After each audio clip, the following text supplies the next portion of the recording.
Ito mga kaibigan sa sa Agpangon.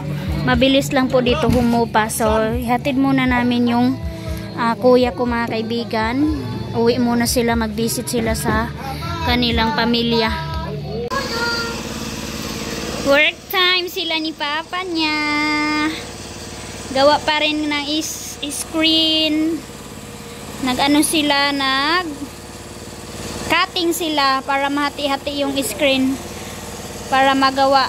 So maingay yung generator. Battery low na po ako mga kaibigan. Oh, battery low na tayo. May ingay ang generator. Nag-generator kami pero hindi palagi kasi mahal ang gasolina. Sa hello mga kaibigan, this is the first Sunday na baha kami mga kaibigan dito sa Agusan Mars. So finish na po kami nagsimba. So pauwi na kami sa bahay. Sakay ang baruto. Ayan na yung sitwasyon namin in this Sunday. Hanggang dito na sa waiting shed namin yung tubig. Malalim na mga kaibigan. Oh. Pero tuloy pa rin ang pagsimba kahit baha. Ayan. So, ito na siguro ang level ng water dito mga kaibigan. Sobrang high na siya. Ayan, yung waiting shed maliit na lang. And then yung bahay, konti na lang din. Yung naiwan. Si mama umuwi na mga kaibigan. Tapos na din siya nagsimba. Sinama niya si Tio. Bye-bye mga sister! Ganyan kami mga kaibigan, pauwi sa mga bahay namin. Baruto time. So ako mga kaibigan, hintayin ko pa si Aileen kasi hinatid pa niya si mama doon sa Tabuk. So yung baruto namin sinakyan. And maraming salamat always sa support mga kaibigan ko. Sa kahit late upload yung vlog ko mga kaibigan. Pero nandyan pa rin kayo. I hope na hindi nyo po skip yung mga ads. And mga kaibigan, in this month, update ko na lang sa inyo kapag nakapa-ultrasound na tayo. Pero late upload siya mga kaibigan. So ano kayang ganap? So abang-abang na lang po talaga sa mga followers ko na excited na kung ano yung gender. So mag-gender reveal kami mga kaibigan. So update ko na lang sa inyo. So maulan-ulan pa rin ang weather namin. Tumataas pa rin mga kaibigan yung tubig. So magwa 1 week na yata kami. Wala pa siguro. Nag 1 week. Hindi pa kami nag 1 week mga kaibigan. Pero ito na ang sitwasyon. Si Aileen ang nagsagwan mga kaibigan. Pauwi na kami. Binigyan sila ni Malanya ng ice pop. Ako, UTI na naman ang labas ng dalawang yan mga kaibigan. Oh. Sa hello mga kaibigan! Welcome back to Bayugan! Good morning Janjan! Kakagising lang ni Janjan and kami mga kaibigan kanina pa. And then ako, alas 4 pa mga kaibigan, gising na ako kasi nag-edit na tayo mga kaibigan. So ito na naman yung update natin mga kaibigan. Back to Bayugan na naman tayo para makapag-upload kasi baha na doon sa amin mga kaibigan.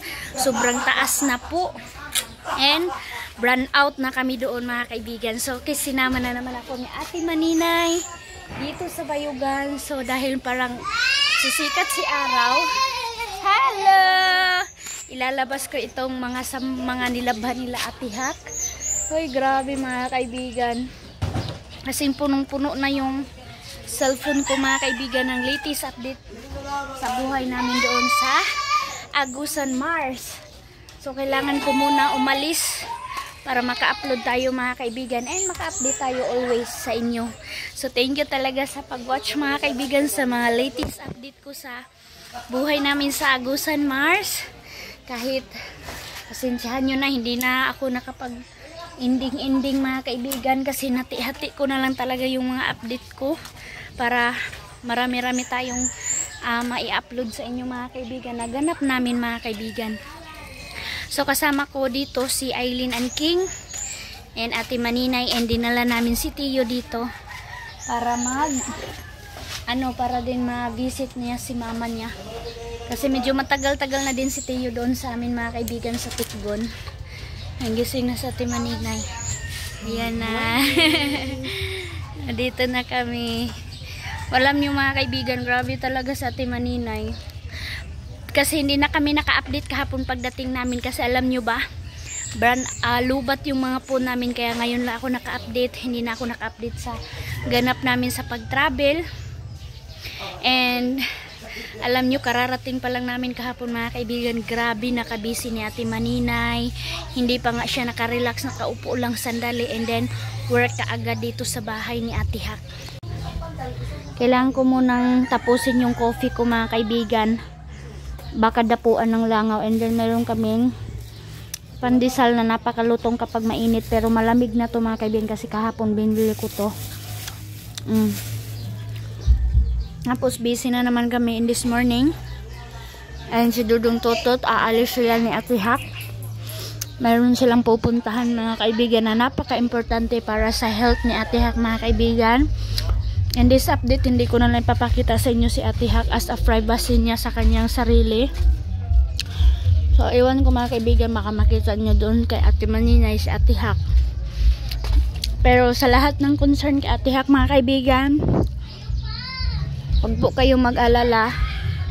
Ginawaan po ni Ate Hak ng paraan yung karamdaman niya mga kaibigan. Meron pa pala akong kailangan ilabas. Meron ng music mga kaibigan sa neighbors. Maliwalas na dito mga kaibigan kasi nilinisan ng may-ari. So nakalanghap na kami ng nasisikatan na kami ng araw. Kasi wala na yung mga puno-puno dyan na mga malalaki. And sige. Welcome to Bayo. San mga kaibigan, nagwalis-walis na tayo dito para kahit papaano makunan ng damo. So, mayroon akong naamoy dito mga kaibigan na marang. Dyan mabango. And hinog na daw. So, nawalisan ko na papunta doon. Ayan. So, na-arrange ko na din yung sampayan. Ayun, Okay na mga kaibigan, na sampay ko na. So, sabi ni Jan nakakain daw siya ng marang malaki daw. So, mayroon na talagang bunga, magsimula na naman ang marang mga kaibigan. Mamaya magbili kami. Sabi ni Jan nakabili daw siya. Sabi ko, bili tayo mamaya dyan. Kain tayo. Marang.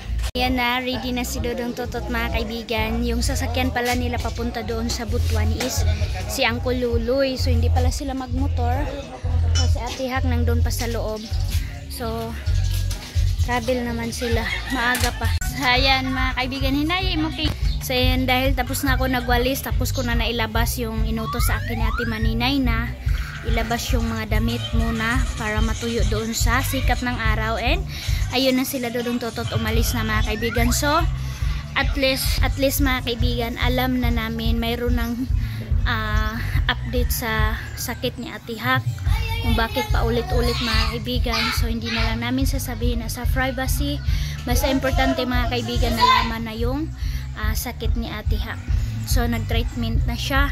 And always siya nagpunta doon sa doktor. So ano niya ngayon, yung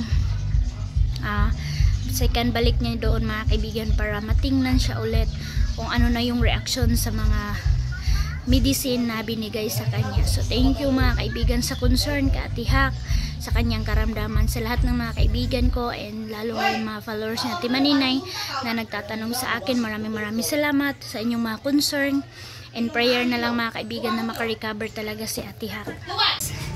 Saan mga kaibigan, dahil pumunta si Ate Maninay dito and nakasave kami kasi hindi kami nagpakyaw ng bao-bao RE mga kaibigan. Kasi kapag pakyaw dito, papunta Bayugan 1.5 or 1.2, 1.3, ganun po, depende.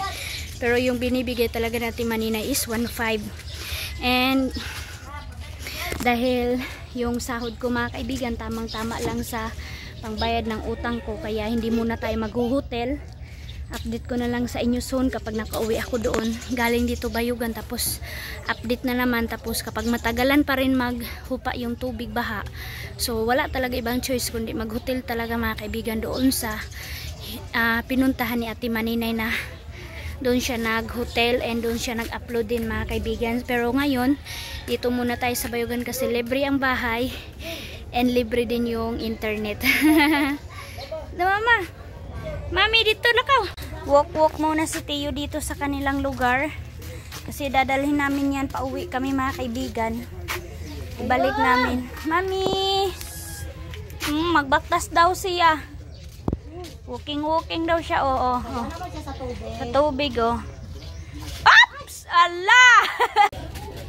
Yan, kailangan ko muna ilabas si Tio kasi nag-work si Ate Maninay. Kasi nagdi-disturbo siya mga kaibigan. Hinaya lang, Soy. Hinay. Walang short. Gaga. Ayan, makulimlim mga kaibigan ang Bayugan. Alin yung? Sa tata? Tata? Saman tata? Kulimlim po. Gun? Yay! Nag-enjoy, oh. Mami! Rabing kalipay. Walking siya. Ang sleeper dako kayo. Ambot. Uwi na natin mga kaibigan. Ayaw na magpaawat doon sa labas. Nako, tatakbo pa naman. Kaya pasok ko na sila. Oh, pisak-pisak siya. Ligoon na naman siya. So yan mga kaibigan, hindi na talaga napigilan, pumatak na talaga ang ulan. Yan, maulan na dito sa Bayugan. Ano na kaya ang sitwasyon doon? Sabi ni Ate Maninay na miss daw niya doon sa sa Tikgun kasi baha doon, nakaka-enjoy. Pero mayroon siyang pinuntahan din na napaka-importante, mayroon siyang susundiin na napaka-importanteng tao na naglinis na kami, nagmap na ako dito sa labas ng tela. At saka sila dito busy. Ayan, nanood lang sila, si Janjan, si Suy, si King, and si Aileen. And si Ate Maninay busy sa pag-work. Ayan. Work time, Ate Maninay. Malinis na din. Nagpunas na din si Janjan. And then yung kwarto din nilinisan na ni Ate Maninay. And yung kabilang kwarto okay na din. So, ayan. Ang pagdating pa lang ni bata pa kayo dyan, no? Master kaayo mamana. Si Teo, walang ibang nilaro yung walis. Alam nyo, pagdating pa lang namin mga kaibigan, nanood ng talaga si Teo ng mga favorite movies niya. Hala, uy. Kalalom dyan, no? Yan, nood sila dyan ng batang fishing. Ganyan din dito sa amin mga kaibigan. Yung mga bata pa nangingisda na, ng screen, pukot, ganun. So yan, pagkatapos ko mga kaibigan mag-edit, so maliligo ako ngayon, and then abangan nyo mga kaibigan kung ano yung ganap namin dito sa Bayugan. Maulan kasi kaya hindi tayo makalabas-labas, and meron akong update sa inyo na napaka-importante mga kaibigan, na sa isang followers natin na nakapanood na siya ng matagal na pala sa akin, and nag-message siya doon kay Ate Maninay na meron siyang ibibigay sa akin. So thank you so much sa sa pag-message mo, ma'am, kay Ate Maninay, and nag-message na kami mga kaibigan.